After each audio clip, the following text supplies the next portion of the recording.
नमस्कार, स्वागत है आप सभी का लाइव का डमरू के इस वर्सेटाइल प्लेटफॉर्म पर कहानियां फ्लैशबैक से सीरीज में।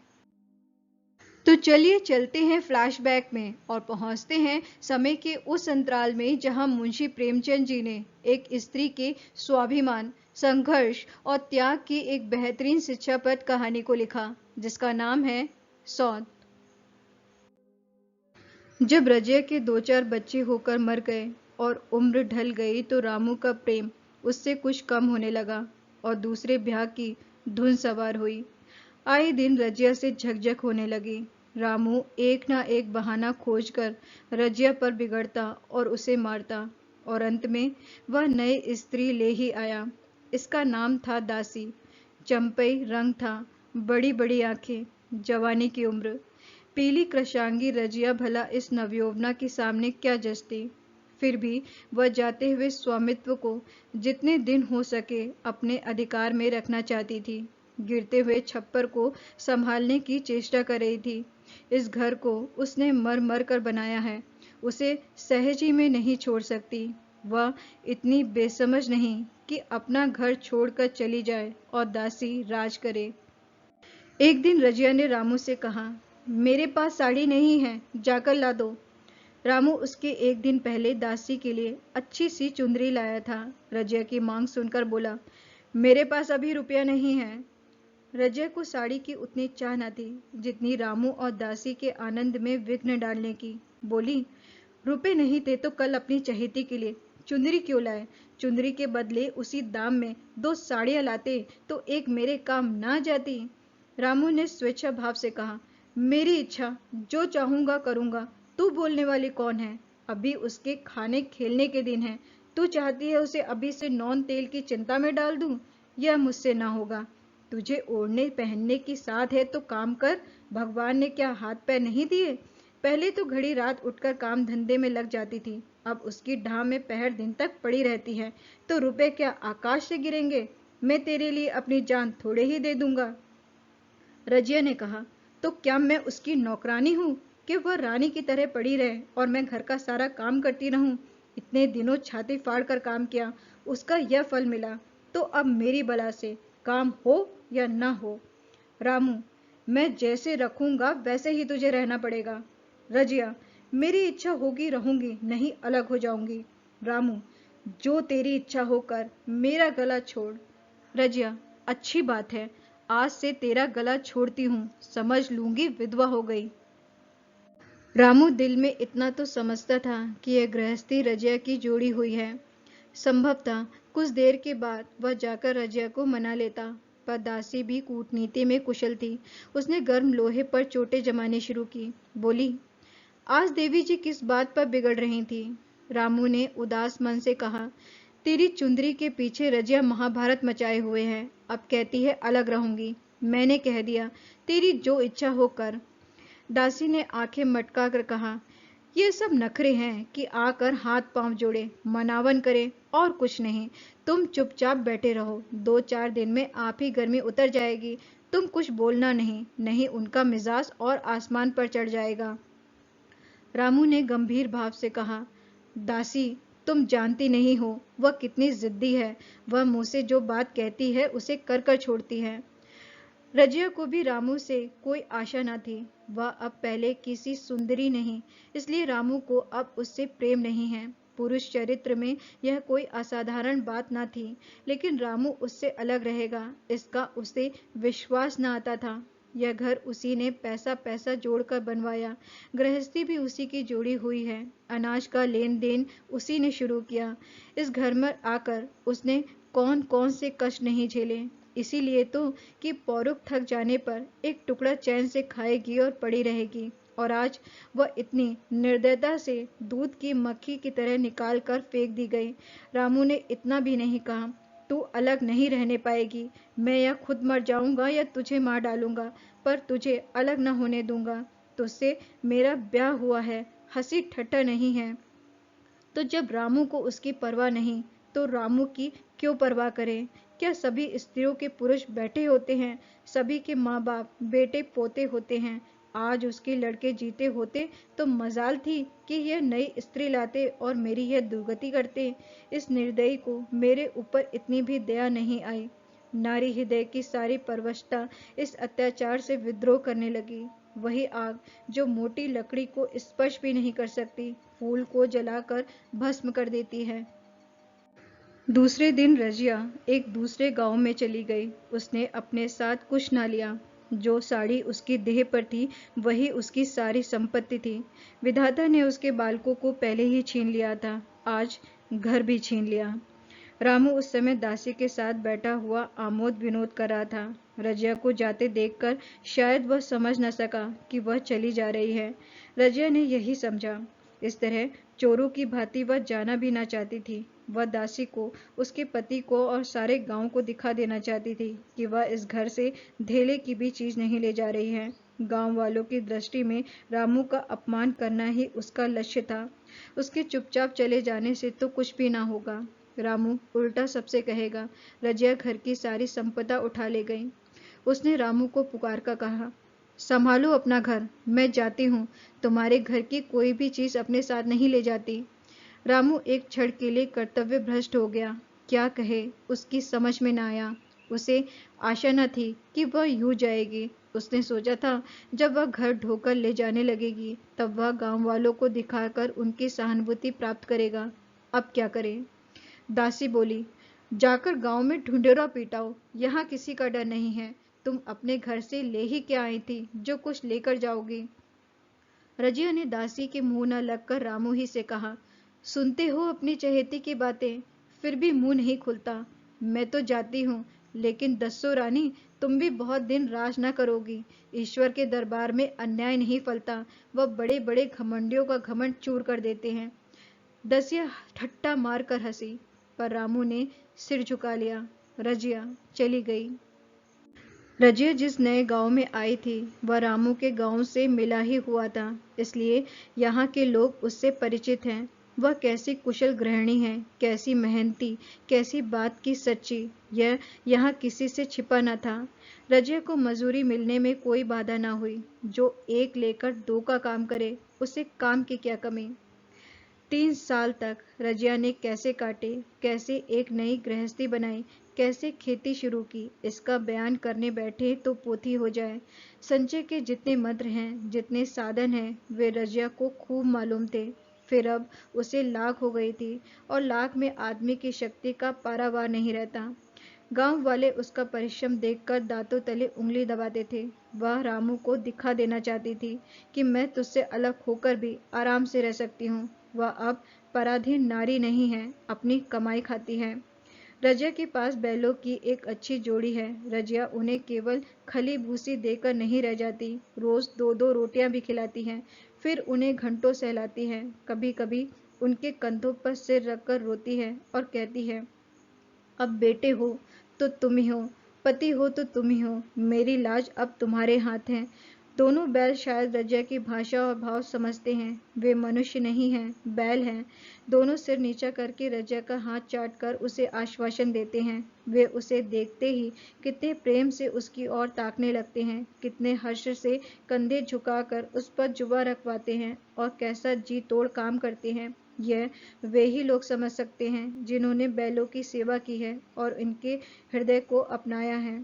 रजिया इस गांव की चौधराइन है। उसकी बुद्धि, जो पहले नित्य आधार खोजती रहती थी और स्वच्छंद रूप से अपना विकास न कर सकती थी, अब छाया से निकलकर प्रौढ़ और उन्नत हो गई है। एक दिन रजिया घर लौटी तो एक आदमी ने कहा, तुमने नहीं सुना चौधराइन, रामू तो बहुत बीमार है, सुना 10 लंघन हो गए हैं। रजिया ने उदासीनता से कहा, जूड़ी है क्या। जूड़ी नहीं, कोई दूसरा रोग है, बाहर खाट पर पड़ा था, मैंने पूछा कैसा जी है रामू। रोने लगा, बुरा हाल है, घर में एक पैसा नहीं कि दवा दारू करे। दासी के एक लड़का हुआ है, वह तो पहले भी काम धंधा ना करती थी और अब तो कैसे काम करने जाए। सारी मार रामू के सिर जाती है, फिर गहने चाहिए, कपड़े चाहिए, नई दुल्हन, यो कैसे रहे। रजिया ने घर में जाते हुए कहा, जो जैसा करेगा आप भोगेगा, लेकिन अंदर उसका जी न लगा। वह एक क्षण में फिर बाहर आई। शायद उस आदमी से कुछ पूछना चाहती थी और इस अंदाज में पूछना चाहती थी कि मानो उसे कुछ परवाह नहीं है, पर वह आदमी चला गया था। रजिया ने पूरब पश्चिम जा जाकर देखा, वह कहीं ना मिला। तब रजिया द्वार के चौखट पर बैठ गई। उसे वे शब्द याद आए जो उसने 3 साल पहले रामू के घर से चलते समय कहे थे। उस वक्त जलन में उसने वह शाप दिया था। अब वह जलन न थी, समय ने उसे बहुत कुछ शांत कर दिया था। रामू और दासी की हीनावस्था अब ईर्ष्या के योग्य नहीं, दया के योग्य थी। उसने सोचा, रामू को 10 लंघन हो गए हैं तो अवश्य ही उसकी दशा अच्छी ना होगी। कुछ ऐसा मोटा ताजा तो पहले भी न था। 10 लंघन ने तो बिल्कुल ही घुला डाला होगा। फिर इधर खेती बाड़ी में भी टोटा ही रहा, खाने पीने को भी ठीक ठाक ना मिला होगा। पड़ोस की एक स्त्री ने आग लेने के बहाने आकर पूछा, सुना रामू बहुत बीमार है, जो जैसा करेगा वैसा पाएगा। तुम्हें इतनी बेदर्दी से निकाला कि कोई अपने बैरी को भी ना निकालेगा। रजिया ने टोका, अरे नहीं दीदी, ऐसी बात ना थी। वे तो बेचारे कुछ बोले ही नहीं। मैं चली तो सिर झुका लिया। दासी के कहने में आकर वह चाहे जो कुछ कर बैठे हों, यूं मुझे कभी कुछ नहीं कहा। किसी की बुराई क्यों करूं? फिर कौन मर्द ऐसा है जो औरतों के बस नहीं हो जाता? दासी के कारण उनकी यह दशा हुई है। पड़ोसी ने आग न मांगी, मुंह फेर कर चली गई। रजिया ने कलसा और रस्सी उठाई और कुएं पर पानी खींचने गई। बैलों को सानी पानी देने की बेला आ गई थी, पर उसकी आंखें उस रास्ते की ओर लगी हुई थी जो मलसी रामू के गांव को जाता था। कोई उसे बुलाने अवश्य आ रहा होगा। नहीं, बिना बुलाए वह कैसे जा सकती है? लोग कहेंगे, आखिर दौड़ आई ना। मगर रामू तो अचेत पड़ा होगा। 10 लंघन थोड़े नहीं होते। उसकी देह में था ही क्या? फिर उसे कौन बुलाएगा? दासी को क्या गरज पड़ी है? कोई दूसरा घर कर लेगी। जवान है, सो ग्राहक निकल आवेंगे। खैर, अच्छा, वह आ तो रहा है कोई। हाँ, आ रहा है। कुछ घबराया सा जान पड़ता है। कौन आदमी है? इसे तो पहले कभी मलसी में नहीं देखा। मगर उस वक्त से कभी मलसी गई भी तो नहीं। 2-4 नए आदमी आकर बसे ही होंगे। बटोही चुपचाप कुएं के पास से निकला तो रजिया ने कलसा जगत पर रख दिया और उसके पास जाकर बोली, रामू महतो ने भेजा है तुम्हें? अच्छा तो चलो घर, मैं तुम्हारे साथ चलती हूँ। अरे नहीं नहीं, अभी मुझे कुछ देर है। बैलों को सानी पानी देना है, दिया बत्ती करनी है। तुम्हें रुपए दे दूं, जाकर दासी को दे देना, कह देना कोई काम हो तो बुला भेजे। बाटोही रामू को क्या जाने, किसी दूसरे गांव का रहने वाला था। पहले तो चकराया, फिर समझ गया। चुपके से रजिया के साथ चला गया और रुपए लेकर लंबा हुआ। चलते चलते रजिया ने पूछा, अब क्या हाल है उनका? बटोही ने अटकल से कहा, आप तो कुछ समझ रहे हैं। रजिया ने पूछा, दासी बहुत रोधो तो नहीं रही? रोती तो नहीं थी। वह क्यों रोएगी, मालूम होगा पीछे। बटोही चला गया तो रजिया ने बैलों का सानी पानी किया, पर मन रामू की ओर ही लगा हुआ था। इसने स्मृतियां छोटी छोटी तारिकाओं की भांति मन में उदित होती जाती थी। एक बार जब वह बीमार पड़ी थी, वह बात याद आई। 10 साल हो गए, वह कैसे रात दिन उसके सिरहाने बैठा रहता था, खाना पीना तक भूल गया था। उसके मन में आया, क्यों ना चलकर देख ही आवे। कोई क्या कहेगा, किसका मुंह है जो कुछ कहे। चोरी करने नहीं जा रही हूँ, उस आदमी के पास जा रही हूँ जिसके साथ 15-20 साल रही हूँ। दासी नाक सिकोड़ेगी, सिकोड़े, मुझे उससे क्या मतलब। रजिया ने किवाड़ बंद किए, घर मजूर को दिया और रामू को देखने चली, कांपती, झिझकती, क्षमा का दान लिए हुए। रामू को थोड़े ही दिनों में मालूम हो गया कि उसके घर की आत्मा निकल गई है और वह चाहे कितना जोर करे, कितना ही सर खपाए, उसमें स्फूर्ति नहीं आती। दासी सुंदर थी, शौकीन थी और फुअर थी। जब पहला नशा उतरा तो ठाए ठाए शुरू हुई। खेती की उपज कम होने लगी और जो भी होती थी वह ऊट पटांग खर्च होती थी। ऋण लेना पड़ता था। इसी चिंता और शोक में उसका स्वास्थ्य बिगड़ने लगा। शुरू में कुछ परवाह न की, परवाह करके ही क्या करता, घर में पैसे न थे। अताइयों की चिकित्सा ने बीमारी की जड़ और मजबूत कर दी और आज 10-12 दिन से उसका दाना पानी छूट गया था। मौत के इंतजार में खाट पर पड़ा करहा रहा था और अब वह दशा हो गई थी जब हम भविष्य से निश्चिंत होकर अतीत में विश्राम करते हैं, जैसे कोई गाड़ी आगे का रास्ता बंद पाकर पीछे लौटे। रजिया को याद करके वह बार बार रोता और दासी को कोसता, तेरे ही कारण मैंने उसे घर से निकाला। वह क्या गई, लक्ष्मी चली गई। मैं जानता हूँ अब भी बुलाऊं तो दौड़ आएगी, लेकिन बुलाऊं किस मुंह से। एक बार वह आ जाती और उससे अपने अपराध क्षमा करा लेता, फिर मैं खुशी से मरता। और लालसा नहीं है सहसा? रजिया ने आकर उसके माथे पर हाथ रखते हुए पूछा, कैसा जी है तुम्हारा? मुझे तो आज हाल मिला। रामू ने सजल नेत्रों से उसे देखा, पर कुछ कह न सका। दोनों हाथ जोड़कर उसे प्रणाम किया, पर हाथ जुड़े ही रह गए और आंखें उलट गईं। लाश घर में पड़ी थी। रजिया रोती थी, दासी चिंतित थी। घर में रुपए का नाम नहीं, लकड़ी तो चाहिए ही, उठाने वाले भी जलपान करेंगे ही। कफन के बगैर लाश उठेगी कैसे? 10 से कम का खर्च न था। यहाँ घर में 10 पैसे भी नहीं। डर रही थी कि आज गहनों पर आफत आई। ऐसे कीमती भारी गहने ही कौन थे? किसान की बिसाती क्या, 2-3 नग बेचने से 10 मिल जाएंगे, मगर और हो ही क्या सकता है। उसने चौधरी के लड़के को बुलाकर कहा, देवर जी, यह बेड़ा कैसे पार लगे? गांव में कोई धेले का भी विश्वास करने वाला नहीं है। मेरे गहने हैं, चौधरी से कहो इन्हें गिरवी रखकर आज का काम चलाएं, फिर भगवान मालिक है। रजिया से क्यों नहीं मांग लेती? सहसा रजिया आंखें पोंछती हुई आ निकली, कान में भनक पड़ी। पूछा, क्या है जोखू, क्या सलाह कर रहे हो? अब मिट्टी उठाओगे कि सलाह की बेला है? हाँ, उसी का इंतजाम कर रहा हूँ।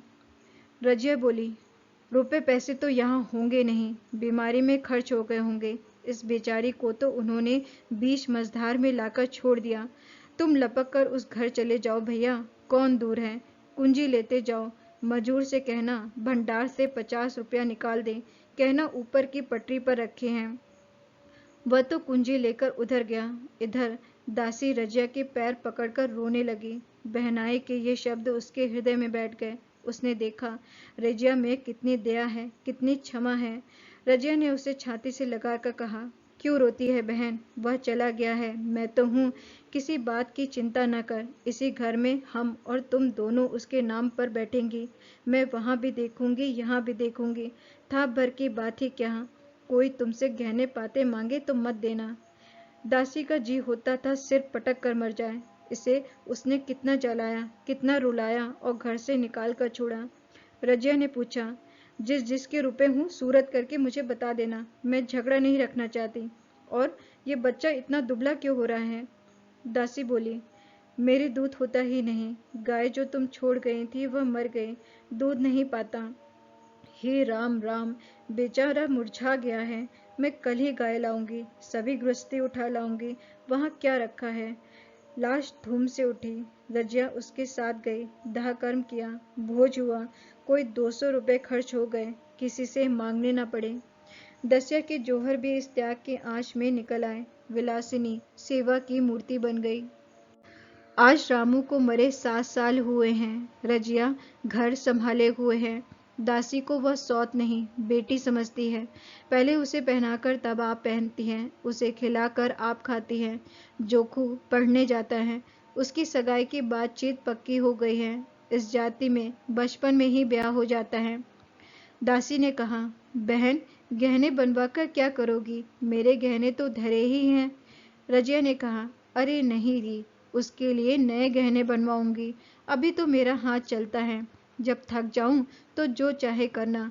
तेरे अभी पहनने ओढ़ने के दिन हैं, तू अपने गहने रहने दे। नाइन ठकुर सुहाती करके बोली, आज जोखू के बाप होते तो कुछ और ही बात होती। रजिया ने कहा, वे नहीं हैं, मैं तो हूँ। वे जितना करते मैं उसका दूना करूंगी। जब मैं मर जाऊं तब कहना जोखू का बाप नहीं है। ब्याह के दिन दासी को रोते देखकर रजिया ने कहा, बहू तुम क्यों रोती हो? अभी तो मैं जीती हूँ, घर तुम्हारा है, जैसे चाहो रहो। मुझे एक रोटी दे दो बस, और मुझे क्या करना है? मेरा आदमी मर गया, तुम्हारा तो अभी जीता है। दासी ने रजिया की गोद में सिर रख दिया और खूब रोई। जीजी, तुम मेरी माता हो, तुम ना होती तो मैं किसके द्वार पर खड़ी होती। घर में तो चूहे लौटते थे, उनके राज में मुझे दुख ही दुख उठाने पड़े। सुहाग का सुख तो मुझे तुम्हारे राज में मिला है। मैं दुख से नहीं रोती हूँ भगवान की दया पर कि कहाँ मैं और कहाँ ये खुशहाली।